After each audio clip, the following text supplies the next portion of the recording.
2024 সালকে নির্বাচনের বছর বললে ভুল হবে না। এবছর বিশ্বের প্রায় 200 কোটি মানুষ চর্চা করবেন নিজের গণতান্ত্রিক অধিকার। ইতোমধ্যেই বাংলাদেশ, ভারত ও পাকিস্তানের মতো বেশ কয়েকটি দেশ বেছে নিয়েছে নিজেদের জনপ্রতিনিধিদের। আর এসব নির্বাচনে বারবারই আলোচনায় এসেছে কৃত্রিম বুদ্ধিমত্তা ও ডিপফেকের ব্যবহার। বিশ্বের বৃহত্তম গণতান্ত্রিক দেশ ভারতের 18তম লোকসভা নির্বাচনে ডিপফেক হয়ে ওঠে $6 কোটি বাজার। পর্দার তারকাদের ভিডিও ব্যবহার করে রাজনৈতিক দলগুলোর পক্ষে ও বিপক্ষে চালানো হয় প্রচারণা। নির্বাচনের প্রায় 2 মাসে কৃত্রিম বুদ্ধিমত্তা হয়ে ওঠে মাথা ব্যথার কারণ।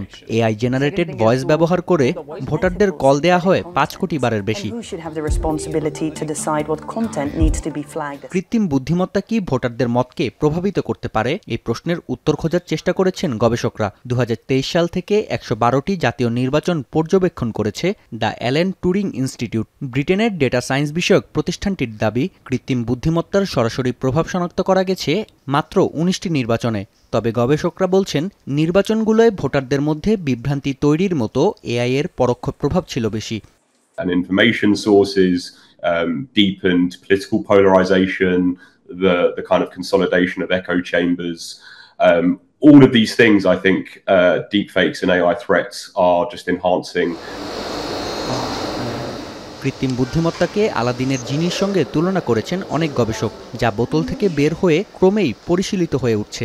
গবেষকদের ধারণা, এআই আসলেই গণতন্ত্রের জন্য হুমকি হয়ে উঠবে কিনা তা বুঝতে অপেক্ষা করতে হবে জুলাইয়ে যুক্তরাজ্যের সাধারণ নির্বাচন ও নভেম্বরে যুক্তরাষ্ট্রের প্রেসিডেন্ট নির্বাচন পর্যন্ত।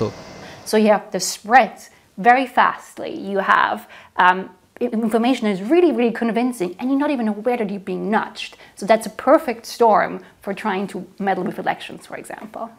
Using AI tools to create deep. তবে আগামী দশকে সাইবার সিকিউরিটি ও প্রযুক্তির জন্য প্রধান চ্যালেঞ্জ হয়ে দাঁড়াবে কৃত্রিম বুদ্ধিমত্তা, এই বিষয়ে একমত গবেষকেরা। নাফিয়া আরমান মনন, এখন বিশ্ব।